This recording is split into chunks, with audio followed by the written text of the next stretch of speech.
You had a great week? Uh, I'm starting today now is the first day of the week. So the last week was, yeah, it was fine.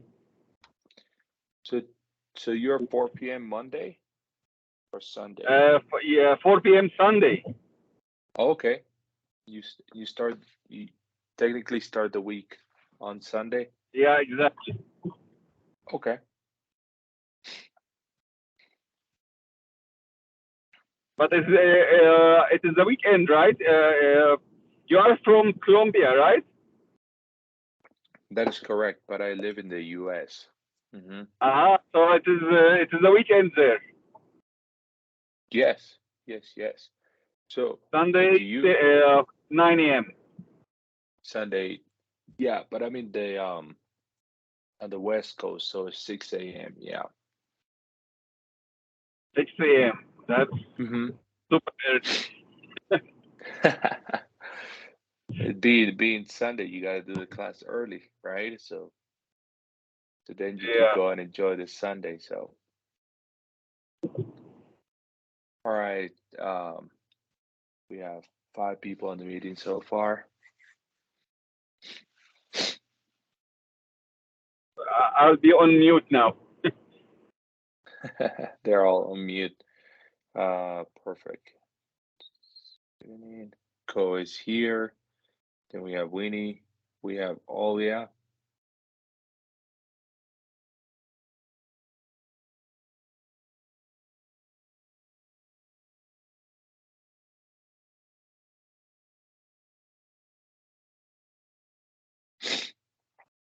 We're gonna give about another 3 minutes for people to show up, and then we're gonna go ahead and jump into chapter number 1. We're gonna have a little discussion after. Then we jump into chapter number 2, and if possible, we'll do chapter number 3 after that.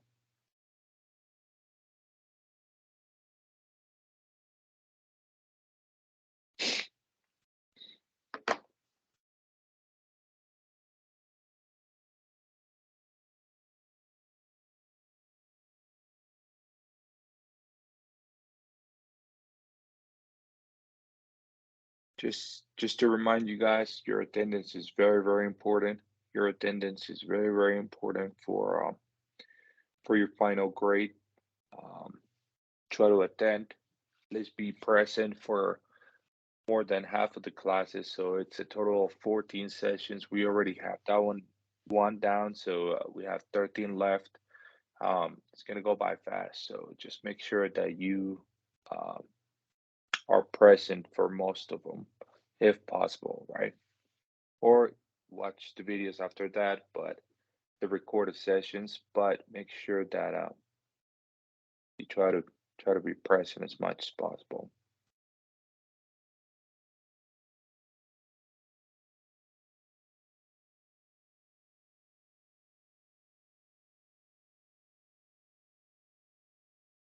2 more minutes. 1 more minute.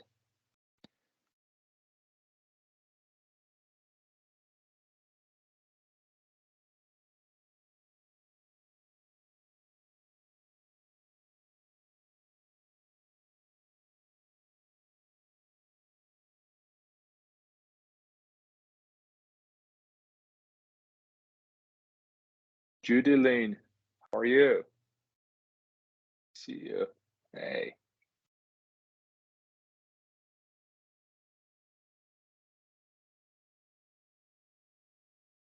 great to see some faces. Oh, look at Ahmed. He's driving. He's wearing a tie and a jacket and everything. Making me feel naked because I'm not wearing my tie today. Oh, I like it.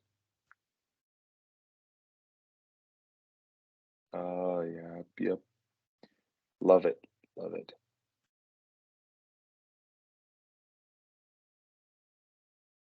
I guess it's something that we all have in common that we drive and we're still try to attend meetings and stuff like that. So we all do that all over the world. Okay, guys. Well, welcome to class number 2, and I'm gonna go ahead and start the class. I'm gonna start with chapter number 1, but I want you guys to stop me at any time if you guys have any questions.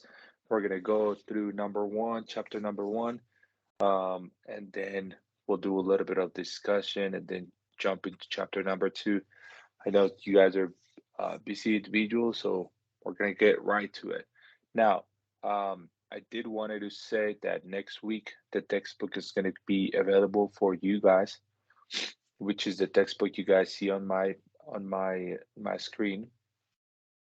By the way, please confirm that you all somebody that could unmute themselves and confirm that you guys are seeing my screen very well. Yes, Professor, we can see your screen. Okay, perfect. So with that said, you guys are going to have access to this textbook. I haven't yet determined the assignments that we're going to go with this. So please take advantage of studying the textbook for now instead of, worrying too much about, oh, we have homework or no. I know you guys are taking multiple courses at a time, but more than assignments and more than exams and things like that, my priority is always make sure that we are actually learning more than anything. So, all right, let's go. Give me a thumbs up or yes, I'm having a great week so far. Um, how's everybody doing?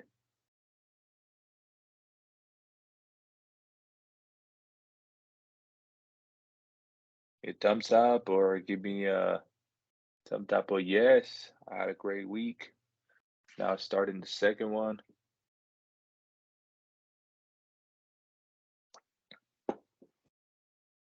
All right, let's go.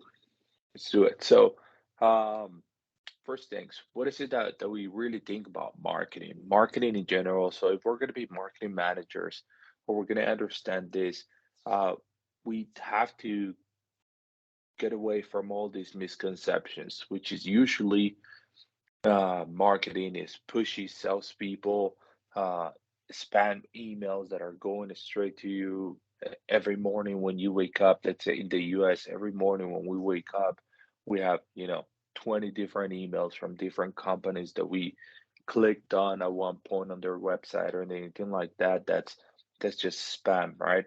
And now it goes into our email, into a smartphone, and it's so quick to get to us. And but it could be overwhelming and it could be annoying. It could be something that is not really the definition of marketing, right? Um, it's also just we think that marketing is just advertising, right? It's just putting something out there and see what happens, which is not really the clear definition of what marketing is supposed to be. More misconceptions could be marketing is all about advertising, it's all about selling, it's all about uh, unethical behaviors and trying to get your money. Uh, Only marketers market. That's a big one. And I'm going to explain why as we go on this. Not only marketers market. So, and bottom, marketing is just another cost center in a firm. So,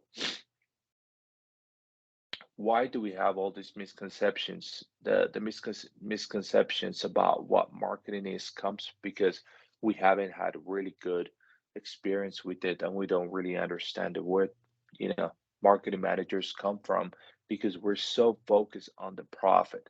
So a lot of the times we don't really understand what is it that we want to get out of marketing, but what we try to push is just sell, sell, sell. So, what we really want from marketing is to be able to build a brand, to be able to build something and communicate something that people is going to remember. And I believe we talked about this last week, but if you want somebody to remember something, you have to go straight to the heart. You have to touch the emotions. So that's what marketing is doing. And it's not just your job as a marketing manager to touch somebody's heart, but everybody in your company uh, is going to have to be part of this to be able to communicate with the customer and make sure that everybody's going straight to the emotions and they become part of that person's lives. So, big thing in marketing, marketing is a central function for a company. It's like a necessary evil. I know it is an expense. I know we have to create a budget.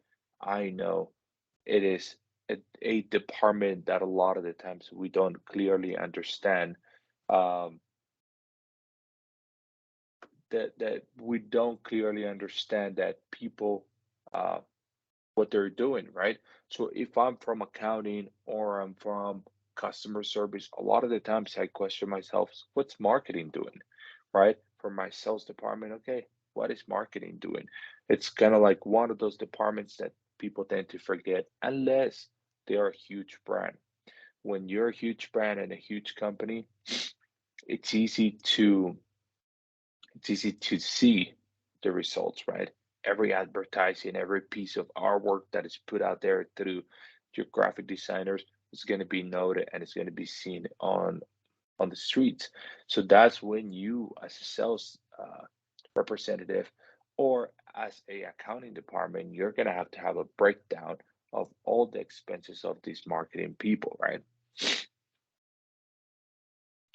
So there's people that define it as the business enterprise has two and only two business functions, which is marketing and innovation. And and right here we have Peter Drucker that defines marketing as so basic that it cannot be considered as a separate function within the business, in the whole business since for the customer's points of view. Now, with that said, what they're trying to say is that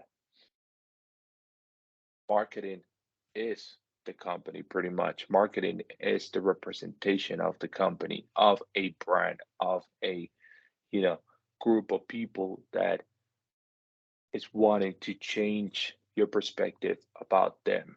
So, my the easiest way and the reason why I got into marketing and graphic design myself and everything else is if I could create a reputation, if I could communicate a message through marketing or graphic design, I want to be able to do it in a really easy way, simple, but very, very straightforward to the point. So that is what we're seeing in marketing. The actual definition of marketing is the activity, set of institutions and processes for creating, communicating, delivering, and exchanging offerings that have value for customers, clients, partners, and society at large. But in reality, this is just uh, a, a definition that is given by the American Marketing Association. But everybody has their own definition, and at the end of the day, is what you see it as. I always think that we, as marketing managers, we are problem solvers, no matter what. No matter what, you're here to solve a problem. The problem is nobody knows about my brand. Okay, well, how do I solve that problem? The problem is my customers think that my products are not good enough. How do I solve that problem? And it is up to us. Why is it up to us? Because we need to understand the product features, the product prices, the product values. We have to understand everything that is surrounds the product. Now, oh, my customers are not coming back. Why is that? So that is a problem. So we as marketers, we come up with a solution. Okay, how can I create more retention? All of that, we sometimes see it as like, oh, that's customer service jobs. That is sales jobs. That's accounting. No, the reality is that it falls on you. You're the marketing manager. You're the one that is going to give these individuals the basic tools to make sure that they perform at their best. So if a sales rep says, "Oh, I'm not being able to retain them because the quality of the product," or when they call my warranty department, or when they call my customers department, customer service department, they don't get that final results that they want. and then it breaks the pattern, right? It doesn't matter how much. One thing that you guys have to remember is that it doesn't matter how much money you put into marketing if your customer service is bad and your product is also bad quality. Why is that? Because the moment that I see great marketing, great packaging, everything, but when I open it and I use it once and it breaks, then automatically all of that goes to the trash because I don't remember your company anymore for the good packaging, but I remember it because of the bad product. So uh, there's something in here that when defining marketing, we have to understand that there is an ethical aspect of it. We have to be conscious that our company it's creating a new trend. Our company is affecting people that is out there. As you guys remember, the reason why I got into marketing is because you can communicate a message, because you could influence somebody to take an action, because you could create something make somebody do something that you want them to do. So that is huge. It's a lot of power in your hands. It's a lot of influence that you have on people, and that could uh, could be really bad, which has happened. It has happened through social media, through your Facebook, through your Instagram, to your Google and things like that. That is just it affects the bottom line. And now that communication is traveling faster than ever, even us right here communicating through a computer, um, a message that I put out there could be seen by millions of people in 1 second, 2 seconds, 2 minutes. Everybody knows it. So that is, we have to be conscious of that type of work that we're doing in marketing. So, with that said, yes, it's powerful. You're going to create a message. What is that message, and how is that going to affect your society? Granted, you might see it from the point of view of, okay, I'm making money, it's my company, it's great. Now, think about from the parenting perspective. If you are a dad or a mom of a child and you realize that your child is looking at your messages, then it does make you think, right? Because you are now thinking, oh, my child, I mean, I'm not okay with that, right? So that's why we are so responsible, because we have to be put in those positions to understand that we have to be conscious that every single message that we take out there has a result, right? Everything has a consequence, and the messages is not an exception. So right here, when we talk about definitions of marketing, we have to understand also the back end. Are we being sustainable in the sense of future generations, right? What is it? How is our message affecting society at large? Are we doing good or are we doing bad? And what is the message that we're doing? There's a lot of people that come on business just to make a lot of money and they live, but they also leave a huge message to people, a really bad one. Okay, so now here is two different things that are really important. We talk about the value of a product or a service, which is pretty much understanding the benefits. I'm going to cover this in a little bit in our discussion. Now, there's value and there's an exchange. Why do we talk about an exchange? Because it's something that we do in marketing. Exchanging for what? I exchange my message for you to give me something, which could be your money or your attention. Now, what is needed for marketing to happen is an exchange. And what do we need for an exchange to be able to take place? There has to be two people, right? Because that's essentially, if I'm creating a banner, I need the other person to read the message. So there has to be two people. Or when I'm selling a product and I'm marketing a product, there has to be a second party, a second person that is going to check out our product or buy it, right? So just real quick, I'm going to pause it right here and ask, am I going at a good pace or am I going too fast or should I be asking more questions? Some feedback? Doing good, Professor. Doing good. We can follow up. Thank you so much. Thank you so much. Okay, I'm gonna keep going. Perfect. So, uh, so there must be two parties, right, to be able to have an exchange. Like right here on the picture that we have is exchanging money for something. Um,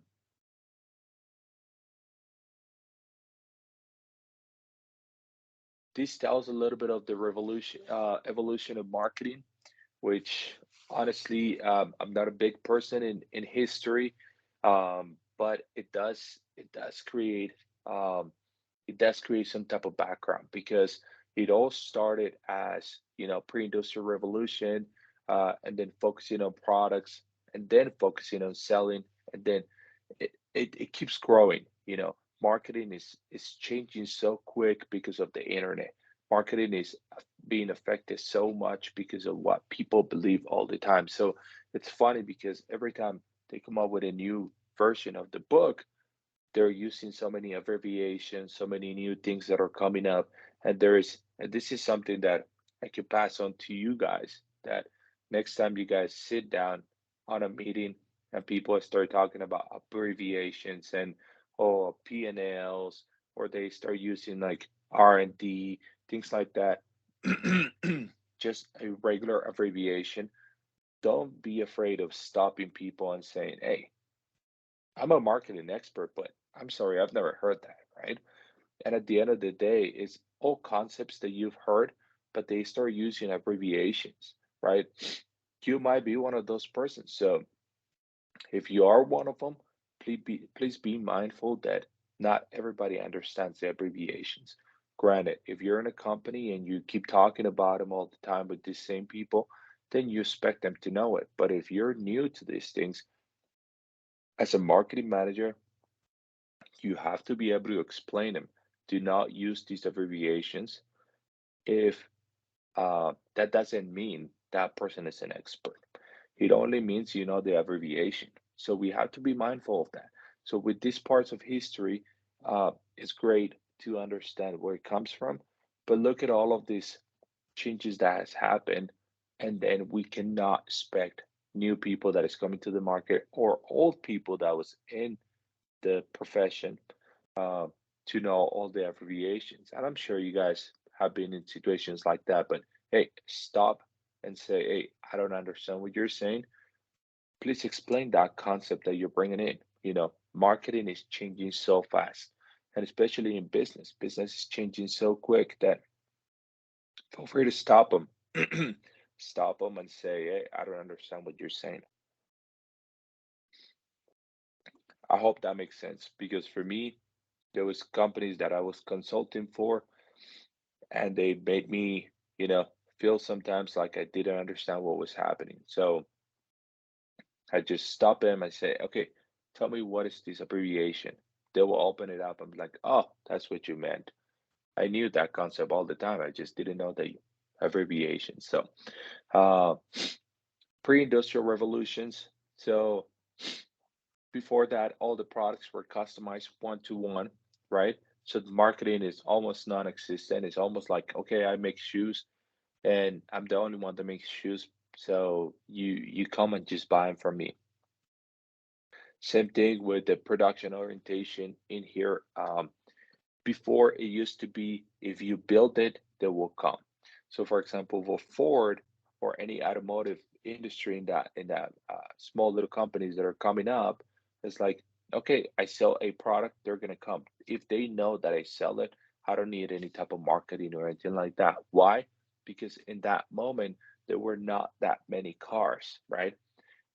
The difference of that time and today's is that when you come out with a product in 2 days, there is already going to be 3 or 4 different versions of your product. no matter if you have copyrights or things like that. A lot of the times, in the new era, your product is going to be copied at a really fast pace.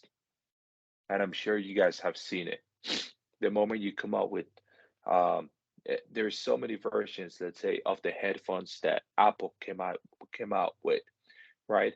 And they were copied so fast. It's not the same quality. It's not the same product. You understand it, but it was copied, and those are older versions of it that people might afford instead of the ones that come from Apple, right?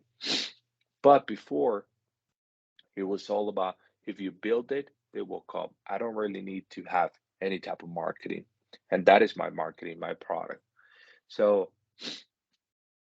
when we started after, World War I, that's when we started seeing a little bit more sales reps stopping by. And that's when you see a person carrying a briefcase and moving around to be able to sell the type of products, because they're starting to see more competition on different areas. So that's when we see that you know it became more of a sales oriented type of job. So you're pretty much creating the marketing yourself. Um, so after World War II, that keeps increasing.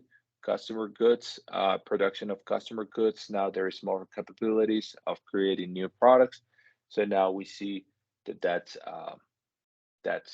that's allowing us to now understand. Oh my God, there's something called competition, right?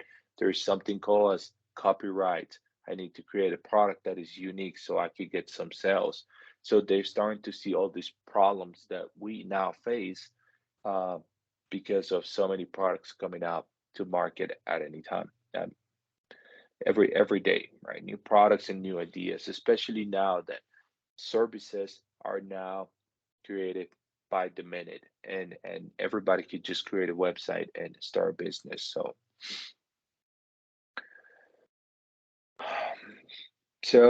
let's move into here, which is the first thing that came up last week, and it was actually mid 1960s that we talked about the 4 Ps, which is product. You need a product to sell. You need a price to be able to create that exchange, right? You need a place to facilitate people to come and grab your product and sell it. I mean, buy it. And then promotion. Promotion is the advertising part of it. So that's why we call it the marketing mix. And that's why I brought it up on the first class. Is product, price, place, and promotion. So if you understand these 4 things, then it's clearly that you might create a business right away, right? How am I going to market? What is the place and how are they going to buy it? Nowadays is all okay, the internet, right? What is my promotion? Okay, I could sell, I could give free shipping to the to the product that they buy. What's the price? It could be depending on your margin. Later on, we'll understand price, but it could be depending on how much money you want to make, if you want to be competitive, if you're trying to take your competition down. So that's the price. And the product, what is it that you're offering and what is it that you're exchanging with with your customers. Now, so the first concept beyond marketing is actually differentiation orientation. So you have to understand either I differentiate myself or I copy the same product, but I have to know that I'm not going to own all the market if I'm not differentiating myself. And I know that I'm just going to go for whoever just buys my product. I'm not going to be the only one in the product. So you could be also market oriented, which is really, I just want to cover, you know, uh, running shoes because that's my market, running people, right? So my business could be only market oriented, which is just people that run. I'm just going to do running shoes. Relationship orientation, and we also have one-to-one marketing, which is what we saw at the beginning, which is very based on that, on one person and one desire, which could be that's your size of shoe, and that's what we're doing. So this is what I just covered. Differentiation is how do we, as a firm, communicate what's in our mind, what is different from us and the competitors. I go in here, market orientation, which is a specific market, a specific group of people that I'm going after. Relationship orientation, which is actually creating something called that is the CRM, which is customer relations management. And we sometimes use it in our jobs for sales and things like that, which is where you keep track of all your customers. When was the last time that they purchased? What was the last thing that they purchased? And you have all their information. So relationship orientation, it's important. And one-to-one marketing, which is customizing something for one person. Let me see in here. What we're seeing right now in marketing in general is that there's two things. One is called B2C and the other one is B2B. I don't know if you guys are familiar with that, but B2C is business to customer and B2B is business to business. So there's a big difference, but what we're seeing because of the competitive market and because of the price increases that have happened in the past 2 years because of the pandemic, we have seen that more businesses are going direct to the customer because they're not being able to build something and give it to another business to sell.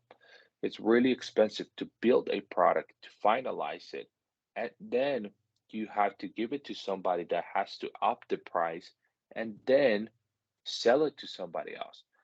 So that has become a problem, and that's where you're seeing a lot of manufacturers now going straight to the customer, especially with the internet. Same thing. They know that they could go straight to the manufacturer. If I find out who it is, I know I could get a better price. So that is what's happening currently on the production part of things, which involve a lot of the marketing because now you don't go from promoting to just businesses that are going to buy your product for resale. Now you're promoting directly to the customers, which changes everything. So with that said, this PowerPoint, it says this page right here, it says more about how the reality is hitting and all kinds of competitors are coming on board and all kinds of products that you're not so much competing with other products that are similar to yours, but you're competing for money. You're competing for a budget. So I'm competing for you giving me a little piece of your income. And that's pretty much what people is competing after. So it's not so much about, oh, I create a cell phone, there's another manufacturer that creates a cell phone. No, I should be worried about I create cell phones, I make manufacture cell phones, but I'm competing with somebody that is going to sell you a car. I'm competing with somebody that is selling you clothes. Because if you buy all these other things, you won't have money for the cell phone.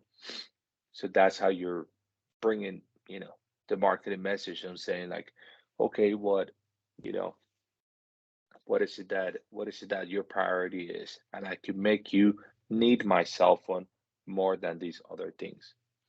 So marketing in general is generational.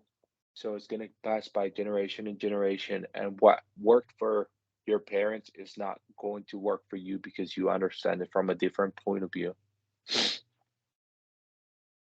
But you also have to understand what catches their attention. So if you understand the different generations, like baby boomers, millennials, Generation Z, uh, so it's huge for you to understand where you're going to market and how you're going to market it in that sense.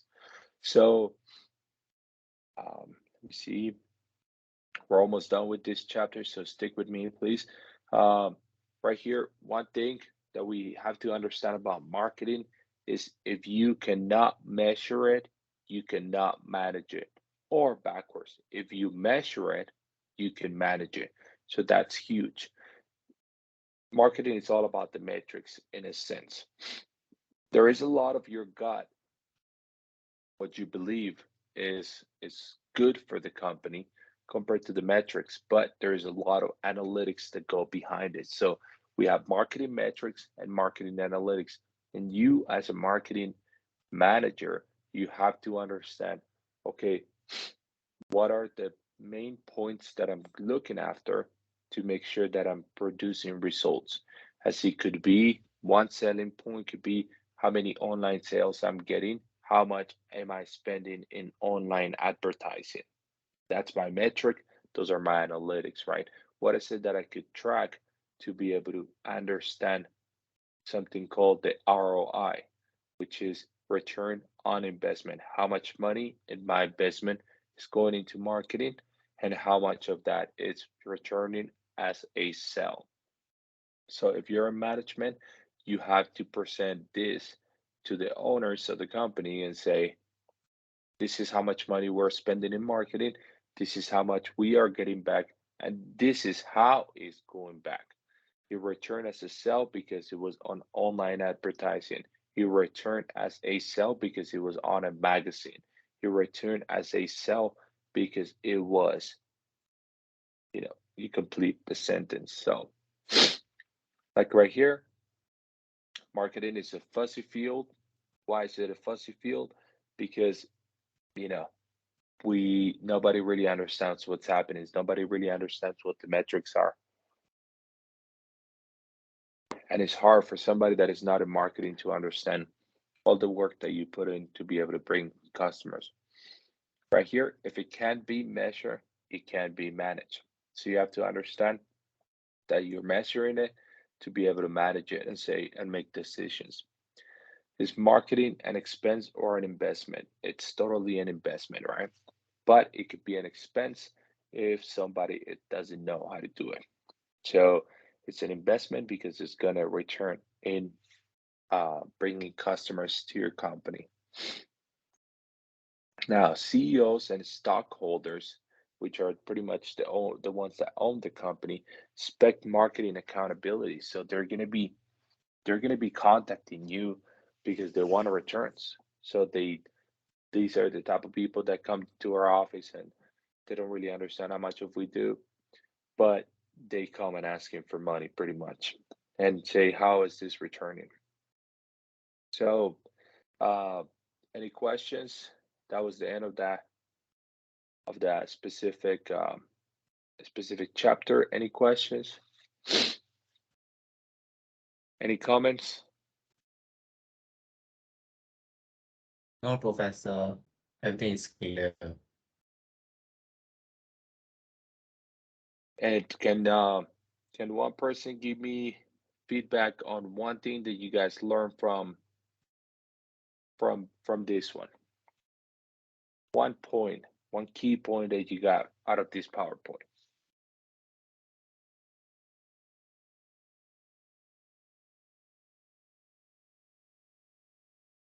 Well, Rodas? I can say Okay, yeah, that go ahead. marketing is a message.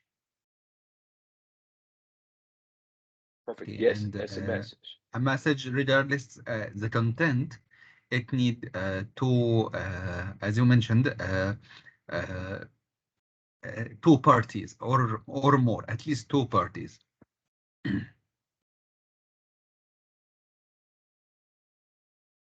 Correct. You are talking about the exchange. Yeah, it actually needs Yes. two people, two parts to be able to go back and forward and create an exchange. Same as the message. When you're communicating a message, you need another party to be able to understand it. That's great, Ahmed. Thank you so much.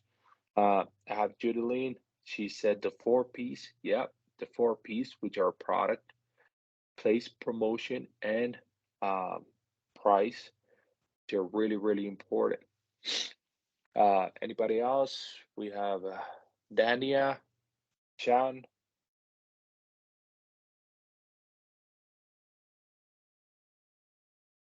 We have Whitney. Somebody else that could say something about the PowerPoint.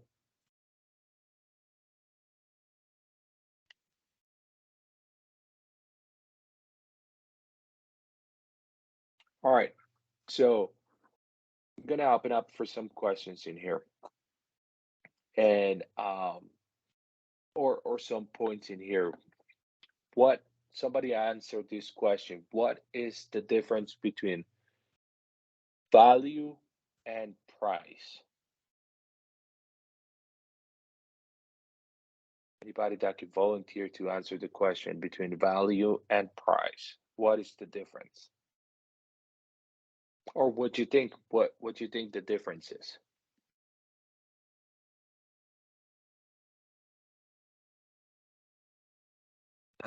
Well, I think Professor, the price.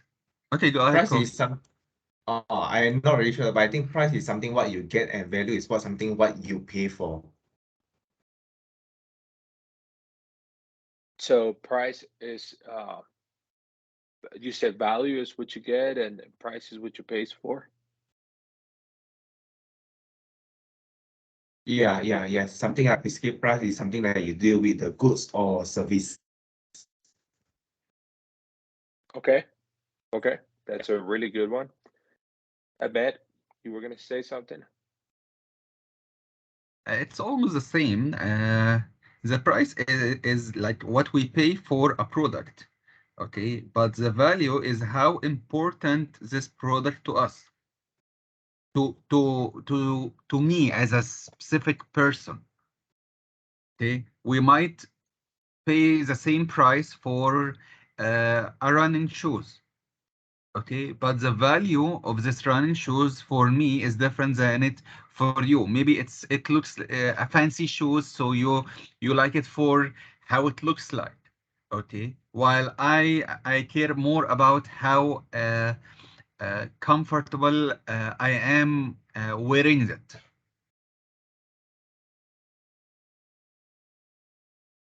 So we also have right here value is what you deserve, and price is the amount that you pay for. So we have Danny in here. Price is basically what the seller charges the buyer, but the value is what the goods and services provide to the buyer. Danny, thank you so much for participating. So um, all of you guys are right. One of the things that we need to know is um, price is going to be forgotten before value. So price, once you pay for it, I know when you don't have the money and you show up to a store and you buy something, of course, the price is something that stands up and you think about it 10 times before you buy it, especially if it's very expensive. But if you buy it, if the value it's really there, the value of what you just said of some running shoes or the benefits that you're getting from this product, that's what you're going to keep in mind forever. Why? Because this is actually what I got out of the product. And the price, yes, for the moment, you remember it, but it's going to be forgotten later on. So, you as a marketer, you have to think about that. Okay, so I'm okay with charging a lot of money for this product if the value is there, because it doesn't matter if it's $1,000 or $10,000. If somebody pays $10,000, but the value is there, the benefits that you see from that product are there, then you're going to forget about those $10,000. Unless you paid it with a credit card and then you have to be reminded of it every month. But in general, price is forgotten before value. Value is always going to be there, and the value is what is going to make customers return and come back. So we want to be clear on that. Now, thank you so much for participating on that. So, things to remember is we are problem solvers. That's what we talked about in the first chapter. We are problem solvers, and every single thing, it's a problem that we're trying to get. Okay, this message didn't translate the way I wanted. This message wasn't taken the way I wanted. The colors that I used didn't catch as much attention. I didn't bring as many customers to the company this week.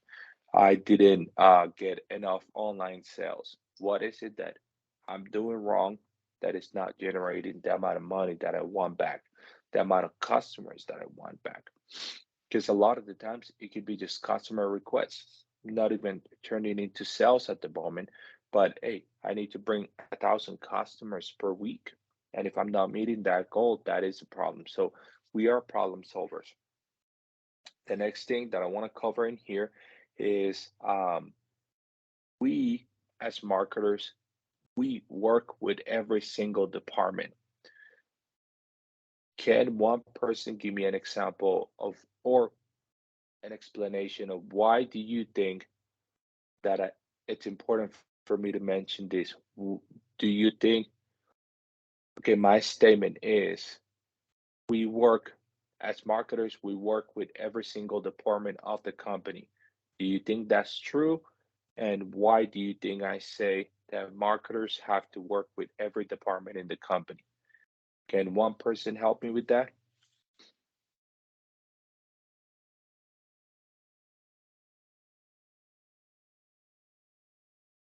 One person that volunteers. Why is it that marketers work with all the departments? Somebody that we haven't heard, Rodas, Chan, Noran.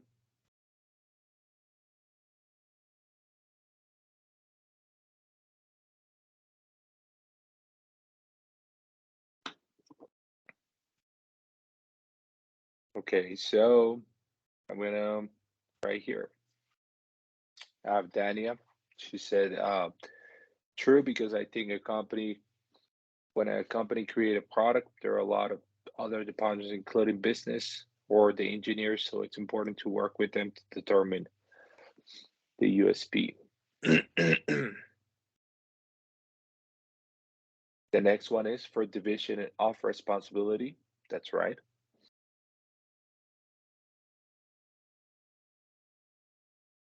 We have Ahmed or Ko. Do you guys want to opinionate on this one?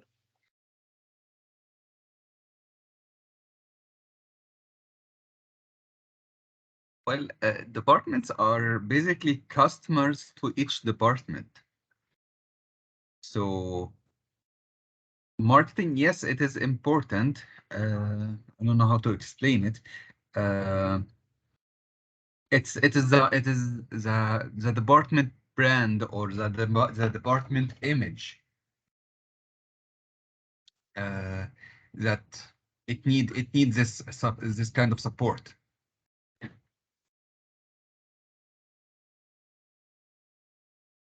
Now, why do you guys think that it's so hard for, let's say, this concept of a marketer working with other departments? Why do you think it's so hard? And you guys have probably experienced it or seen it. For it's so hard for the CEO of the company or the stockholders or things like that to understand the importance of marketing in regards to a whole company. Why do you guys think that it's so hard for them to understand the value of marketing?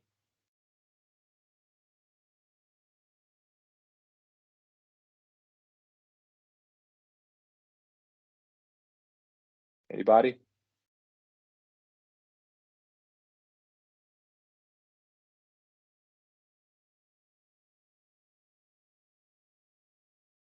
Ko, you wanna say something on this one?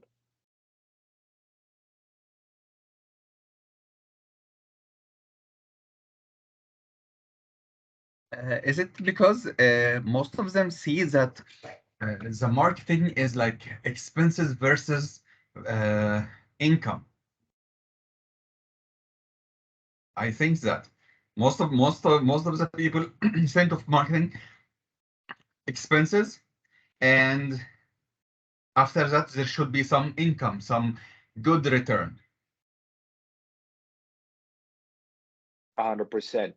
Judeline, so my question was, why do you think that owners of a company don't see the value on marketing? And it's so hard for marketers to explain the projects that they're working on.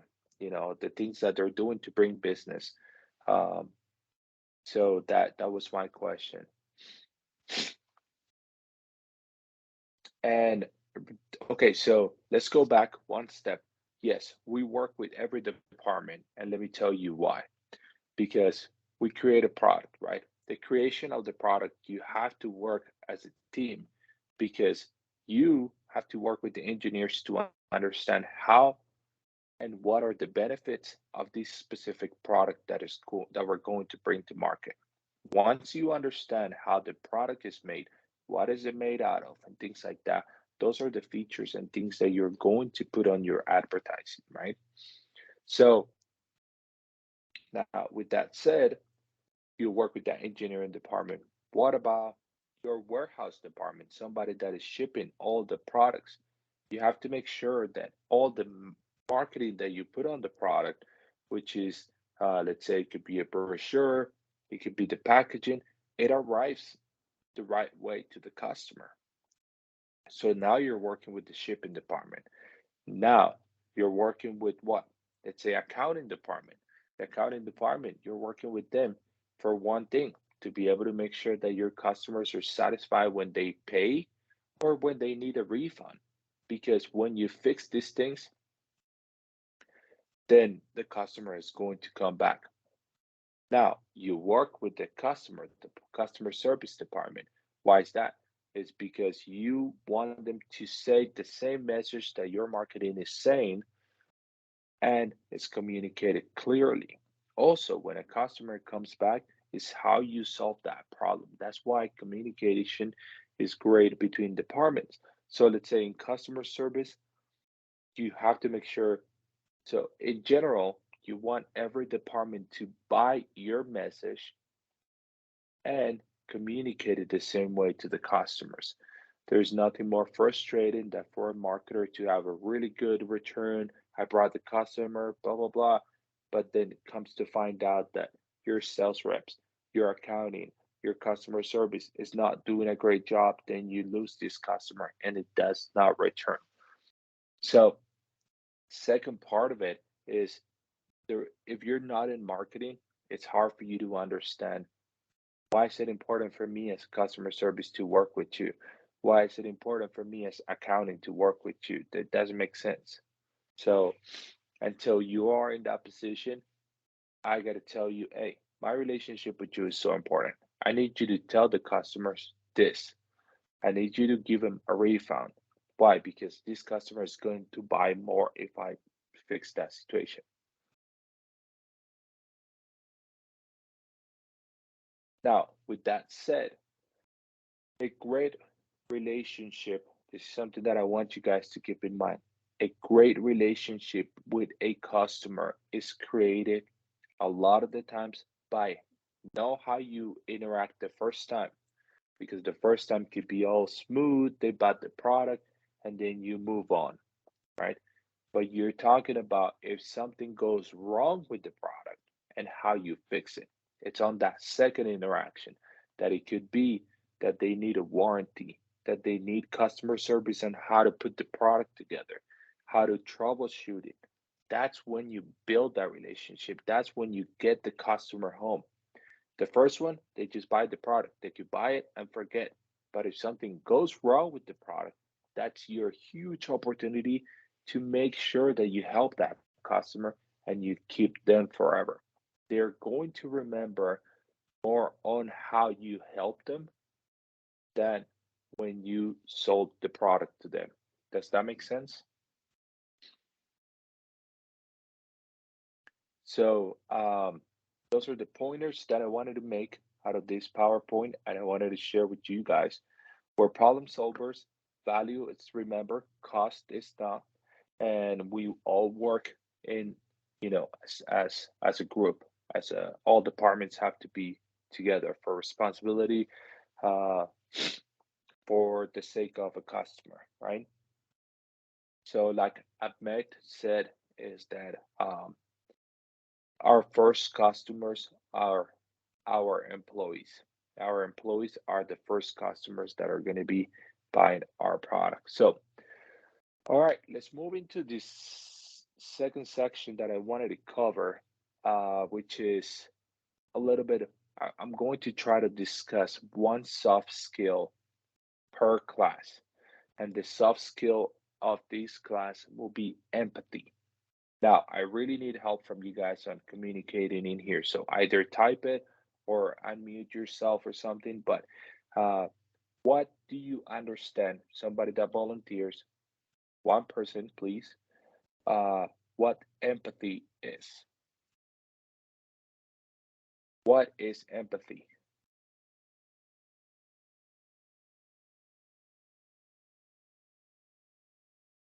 Professor, Understood. I think empathy is defined as you putting yourself into someone's shoe, try to understand someone's situation. So yeah, that's what I thought. Great, thank you so much.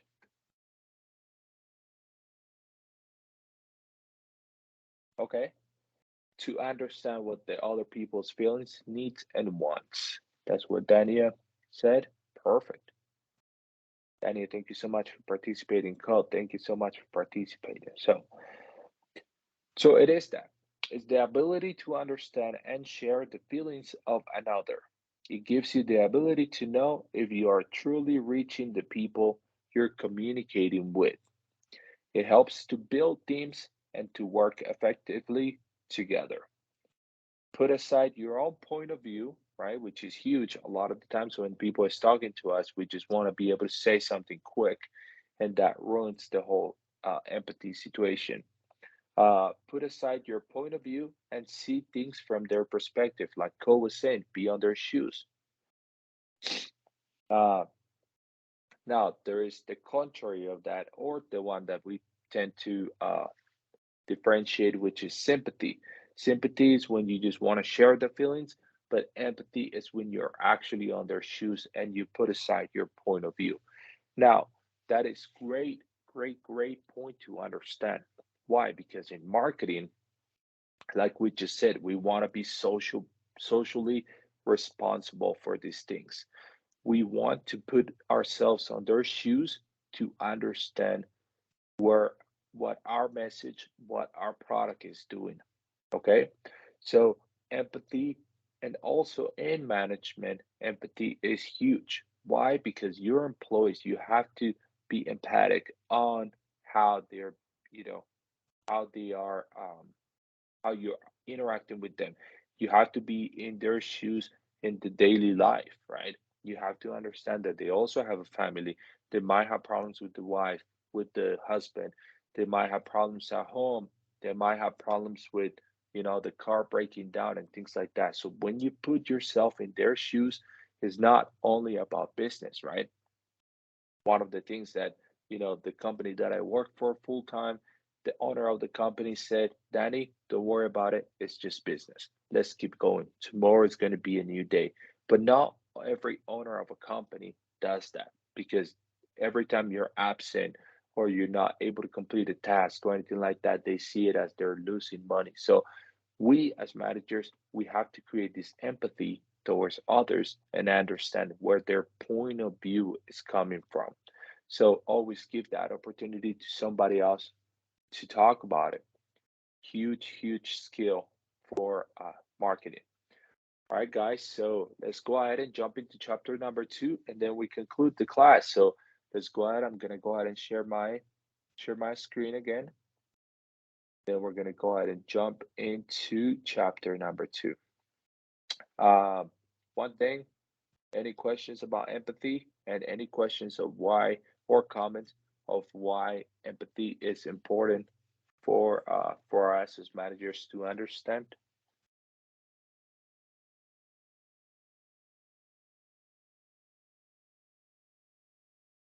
Okay, I'm gonna give it as you guys understood it, and hopefully you guys appreciate a little bit of these um, soft skills that we bring up and we understand. Um, all right, let me move on into this. Once again, please confirm, somebody that confirms that my screen is being shared. Yes, Professor, we can see your screen. Thank you so much. Thank you. I just want you guys to know how much I appreciate you guys actually participating. It's really hard to do classes on the internet and you ask a question and everybody's quiet. So this is chapter number 2. Chapter number 2 talks about the global markets, right? On how we could actually go into market in other different places and how important it is to understand cultures and to understand uh, the way that we do business. So, um, so that's crucial, and especially us that we all share a different country. Um, it's important for us to see where uh, everybody's coming from and what is the perspective that they have in regards to the psychological part of their culture and their surroundings, the environment. So there's nothing more important than the external environment because it's out of our control a lot of the times. The external environment. We can control our internal environment, which could be our company, but we cannot control what's happening around the world. With that said, the opportunity to market outside the world, outside of your country, outside of the borders, um, it's very risky, but it's also a great opportunity, and you might come up with great deals out of it. So that's something huge we want to understand. So for distinct stages on global market, it's not foreign market, and international market, and global marketing. We see all these brands that are in here that they're pretty much all of them the US, but they also have been in quite other countries and they're all over the place. So it sometimes makes you feel like you're at home when you see all these brands in these other places, right? Um, Now, not foreign marketing. This one is no foreign marketing. It's pretty much when you try to fulfill some orders outside of your country just because somebody heard about your business. But it's not because you're fully 100% marketing in this country, but it's just because somebody heard about your business and they want to go ahead and buy your product. That's a non-foreign marketing. And a lot of times this goes against all the rules in regards to business because the other countries are seeing it as like, oh, invasion, right? You're not supposed to be here. And other companies, let's say you own a company, we have to put ourselves in two shoes, like we just talked about empathy. If I'm a business owner and I can sell, let's say in Egypt, I feel like I'm making money and I'm making a transition to a different country. Now, the people in Egypt are not going to see it like that. They're going to see it as, um, who is this new product that is coming in that is affecting my sales? It's affecting everything that is, the supply chain and who produces my product and things like that. So now, from my selfish point of view, hey, I gotta sell. The other point of view is, oh no, you're taking one cell from me. So that's when it comes a little bit of that greed. So we have to understand, hey, is this correct or is this not correct? I don't want them to do it to me, so why would I do it to them? Yes, we could be selfish in some points of marketing, but we cannot be neglectful or forget about other people because I wouldn't want them to do it to me. So that's kind of like the ethical aspect of it. But this one is non-foreign marketing. Foreign marketing is when you start actually using intermediaries to help you sell your product out there. But now this one is actually using a local distributor, somebody that knows the culture, somebody that knows the external environment and is helping me. That does foreign marketing. Now, international marketing is actually when the firm begins to manufacture products outside. So I go to your country, now you know about me, and now I buy some real estate. Now I buy some factories for me to start building the product there. And now you know about me, and I'm not just coming, behind your back and trying to sell something. Now I'm a new company in your country, and I want to be part of your market. But I still have my mentality that I am based in the US, but I'm just producing my products and trying to sell them in Egypt, in the other country, for example. Now, global markets is actually when I actually go global and I try to produce this product. I try to understand cultures. I try to understand decision making and everything else in that aspect. So the four of them that we just cover is no foreign marketing, which is me trying to get some sales behind your back. Foreign marketing is me using a local distributor to sell the products. You are aware of me. International marketing is actually me with my mentality of American selling and now manufacturing products in Egypt and other countries, Afghanistan or um, other countries. So, and global market is actually when I see, you know, the world as my market. The world is everything for me, and I can sell anywhere, anywhere. So, Um, with that said, we have to look at five different aspects, five different components of markets. The first one is the economic environment.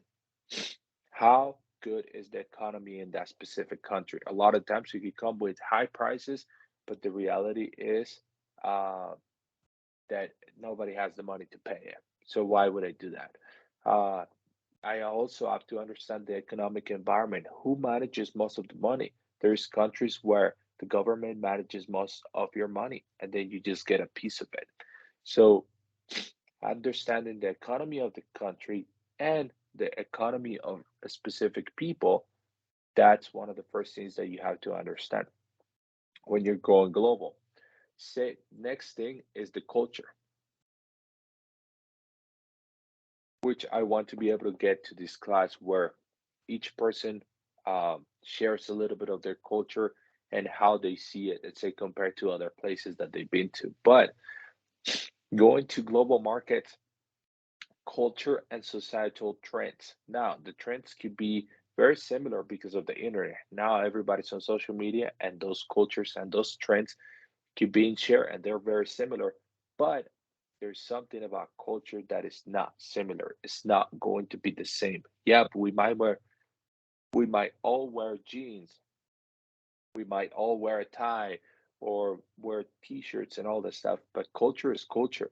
It could be on the way we treat each other, the things that yeah, how we deal with each other and things like that. So that is culture, and that's huge, huge. It's one of the most important, just because if you don't understand the culture, your product and your company could be rejected quickly.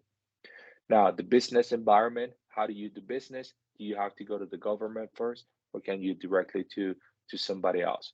Now, the other aspect is political and legal, right? Political is when you know the whole governmental aspect of it, and the bottom one is the specific market conditions. You have to understand what is going on in that country to be able to do business. Okay.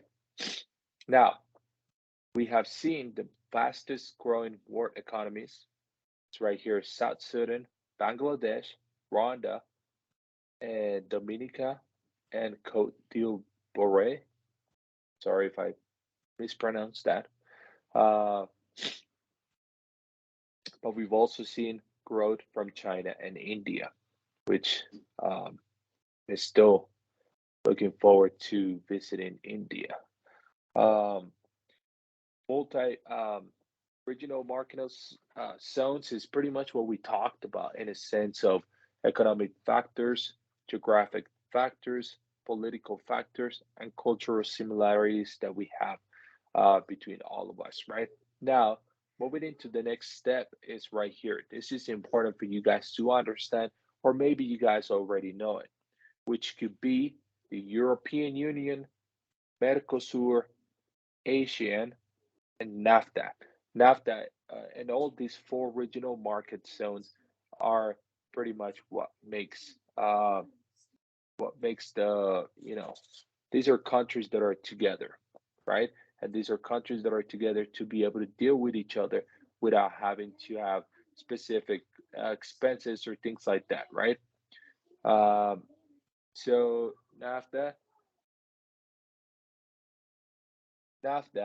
is what we have in the US, Mexico, and Canada. Those are three countries that work together, which is pretty much like North America. And they don't charge things between each other, like tariffs and things like that, expenses to be able to bring and export products. We also have the European Union. We have Mercosur, which is South America, and then we have Asian, which is pretty much all the Asian countries in that aspect. So these are just countries that are open to work with each other, and these are countries that are willing to not charge specific fees between each other, right? So this is huge to understand because when you go to market in those areas, you have to understand that they will give you a little bit, they're more linear or they're more helpful to work with. Okay, European Union, NAFTA, Mercosur, and Asian. So in order to go global, you have to understand your competition, the growth rate that you're going to have, how much of the investment you're going to do, and how much of the target market, the market size that you're going after. What if I think, oh my God, I'm going to go after this country, and all of a sudden you find out that only 3 people live in there, and I spent so much money, but in reality, none of these 3 people are interested in buying my product. So key company characteristics on the global expansion, the philosophy of that specific company, the resources that you have, the objectives, financial limitations. These are in this circle, in this PowerPoint, you are able to see that everything comes together. Although you can use this for global market, at the end of the day, these are company characteristics that are going to be huge for even not even going global, just being right here local. Any questions so far?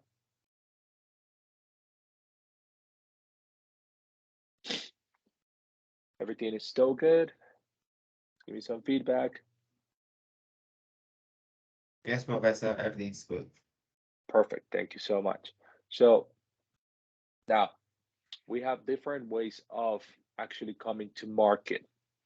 And these are the 4 different ones, which is exporting, which means I export the product, which is minimal cost, and I use somebody else to resell my product. So I work through distributors or direct sales force in that country. So it's just me sending the product to your country. Then we also have market entry, which is contractual agreement. It's me having people franchise and help me push that company or specific product to a different country. That's franchising, that's licensing, and I work with other companies to be able to make these changes. Now, the next one will be a strategic alliances. It's me working with somebody that is already present, uh, in that country. Okay, so that's when I work with somebody that understands the culture. That's when I work with somebody that understands the specific economics of that country, and I use their name to be able to do it. In a lot of countries, uh, it's the government. So that's that joint venture that you're going after. If I work with the government, they're going to allow me to do some business.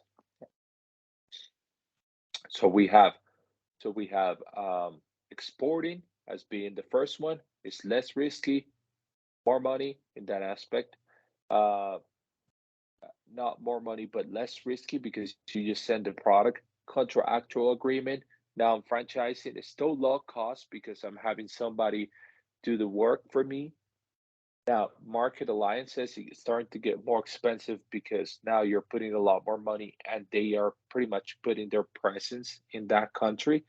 And this one, which is direct foreign investment, always think it's a lot more riskier but the long-term growth is going to be huge.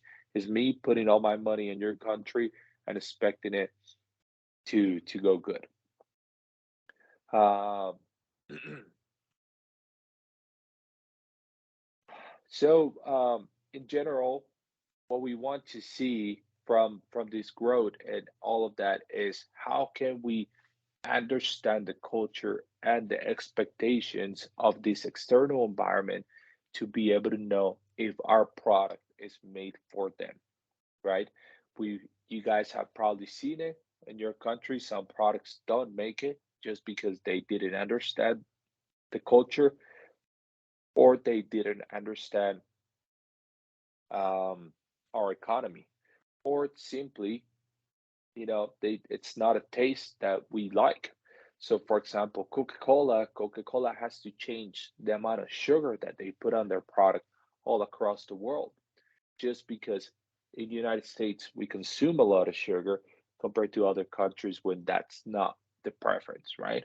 Now, McDonald's, you've seen it change so many different ways. So that's one of the things that people get excited. I'm not a big fan of McDonald's myself, but it becomes a passion to go to different McDonald's across the world because they all have different menus and they have different offerings just because they have to adjust to that.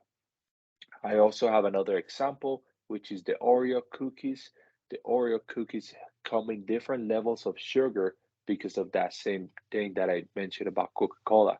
It's just the amount of differentiation that you're doing in these products, just enough based on the culture, based on the people that live in there.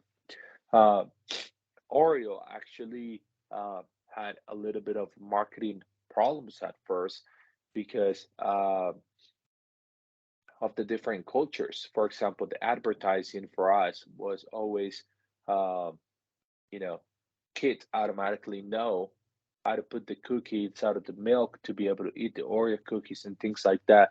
But in other cultures, uh, it had to come from your dad to tell you how to do it. So the commercials and things like that had to be changed, and just because the dad is the one teaching or the kid is teaching the dad on how to eat the cookie. So uh, the mutual respect out of a family, right? The respect that comes from dad as being the highest authority on a house, or mom being the one that is more important in the family and things like that. So uh, either we have to, right here, what we have in front of us on the PowerPoint is, uh, do we have to adapt a product that we currently have if we want to go to market to a different country, or do I have to create a new product that is going to be adjusted for them? So that's a huge question. Okay, do I go to market with the current product that I have? Do I have to make it less quality because the prices are going to be lower? Do I have to make it a better quality because the prices are, the economy is not a problem? So, um, so we understand the culture, then we understand prices, and then we understand the product that we're taking there. Also, there's a lot of legal requirements, for products. Even here in the United States, some products that are okay for California are not okay for New York, right?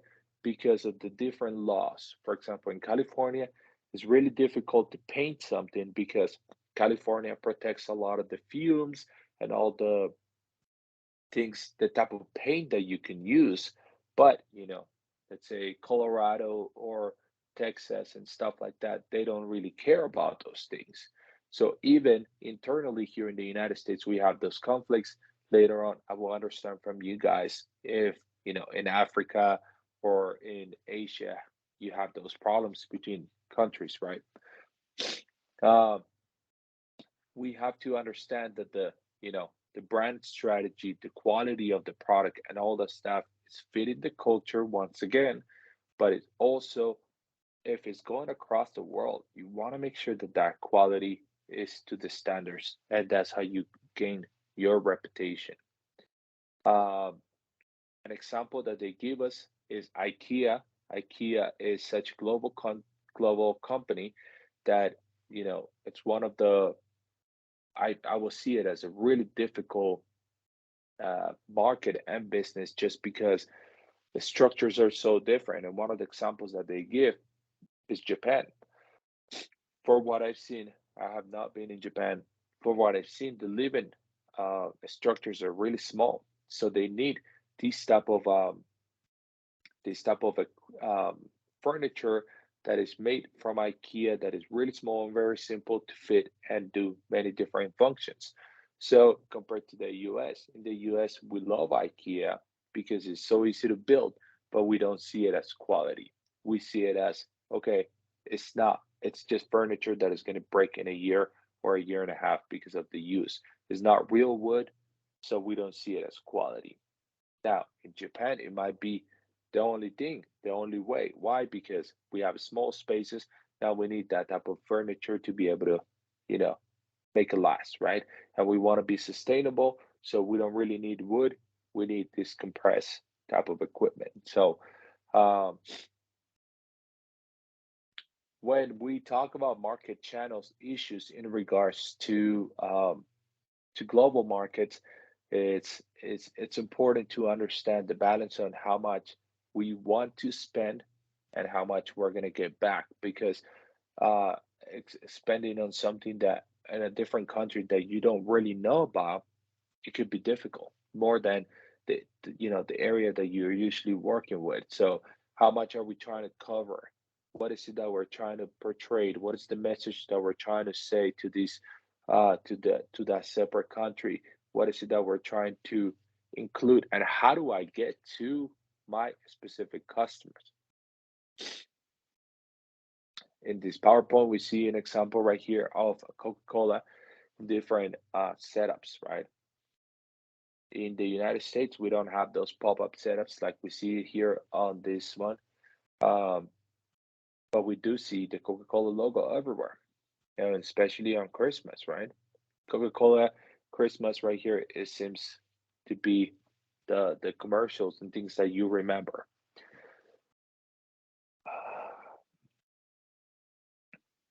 Right here, other marketing communications that we see in regards to global, and not only global, but this is also local, which could be personal selling is when you go one to one, right?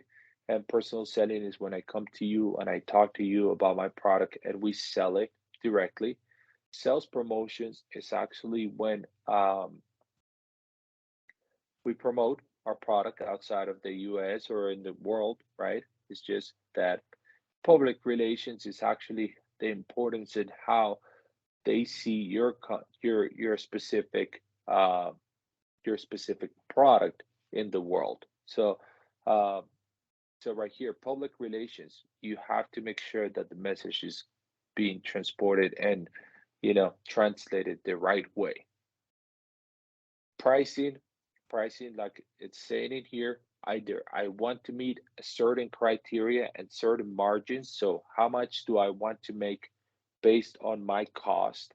So there's a difference between price and cost. Cost is how much it costs me to make the product. Price is how much I'm going to sell it for. So you're gonna be putting it on different perspectives in there. Um, right here, very important is how much is it costing me to make business on the other side, and how much is the government charging me to uh, go to a different, you know, take my product to a different country, right? So that's what we call tariffs. We call importing fees and taxes, or transferring pricing. So that's something that we need to know. Tariffs, which is how much the government is charging me to bring the product into this country. Import fees is how much it's charging me to get them into the country, and then the taxes that I pay to the government because of that. Uh, Once again, and it's important to understand ethics and understand how we have to be careful with the cultures, and we have to be mindful of what it's important for them in that specific country before we go to market, before we, you know, before we offend them, because you don't want to start with a really bad reputation. See,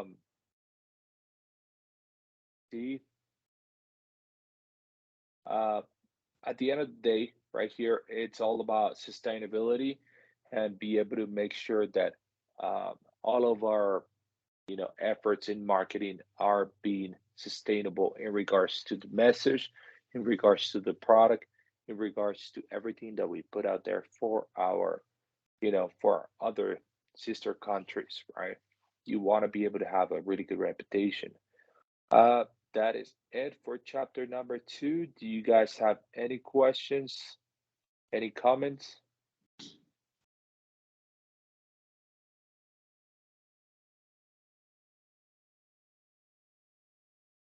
There will be a lot of reading when we receive the books.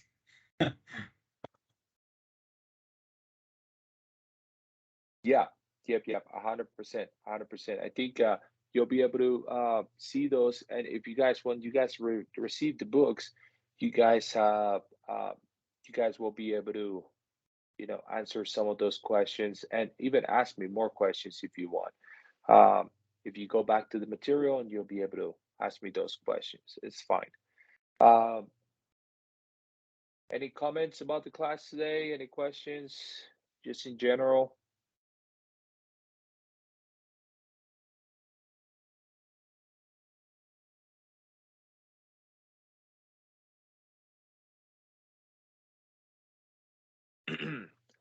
All right, guys, we're gonna end it. Clear explanation. Thanks a lot. Uh, Perfect. Thank you so much. Thank you for your feedback. Once again, it's so important for me to get feedback from you guys, because if no, I'm gonna keep talking and talking and talking without, you know, not getting anything back, and that's gonna be really boring for you guys and not really helpful. So, if we get to interact a lot more, that's a lot better. So, I'm gonna stop the class today, right now, just because the more we keep going, the less I'm gonna lose. I'm gonna lose your attention. So just to review, we covered chapter 1, which was the definitions of marketing. Chapter 2, which is global 2, which is global market, and we also covered empathy as a soft skill. So and then we understood that marketing managers are problem solvers, marketers are problem solvers. Value is more important than price. The price is going to be forgotten, value is not. And it's important that we work with all the departments to make sure that the message that we're translating is translating to everybody outside of our company.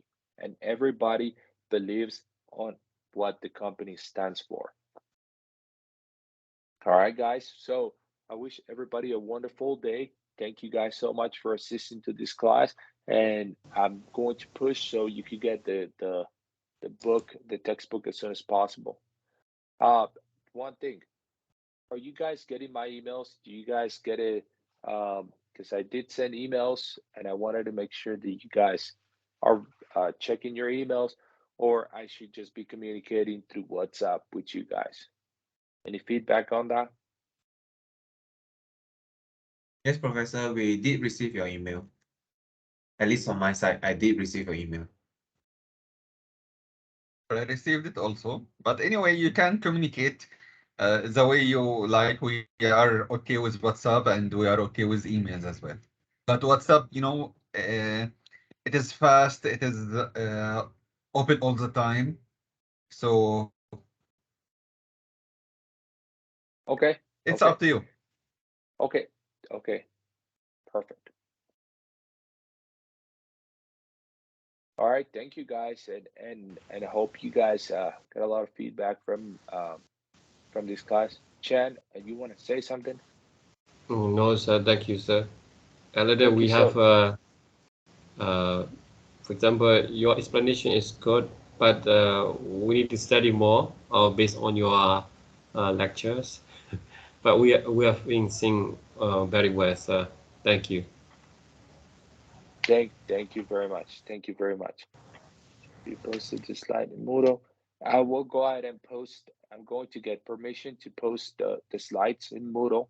Okay, so you guys could have access to these PowerPoints as well. I wanted to give just enough information so you guys could think about it during the week, apply it, you know, in your daily basis without overwhelming yourself. Okay, so the classes are going to be straight to the point, like I just said, those PowerPoints, but those are 5 different things that we remember, you know, problem solvers, empathy as a soft skill. We work with all the departments and, you know, just, you know, global markets. All right, I'm going to work more in Moodle this week. Once you guys have the textbook, I'll upload the PowerPoints, and then I'll probably put the assignments in there. I'm also learning more about this, about Moodle. So the syllabus also.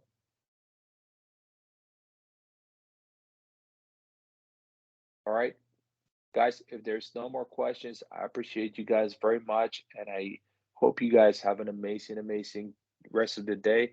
I know for some of you guys it's end of the day, so you guys have a great night, and tomorrow and the rest of the week is amazing. So there's one person that's asking a question. Okay, thank you so much. Have a great day, and I'll see you guys next Sunday. Thank you, Professor. See you next week. Thank you, Professor. See Thank you. you. Have a nice day. Thank you so much.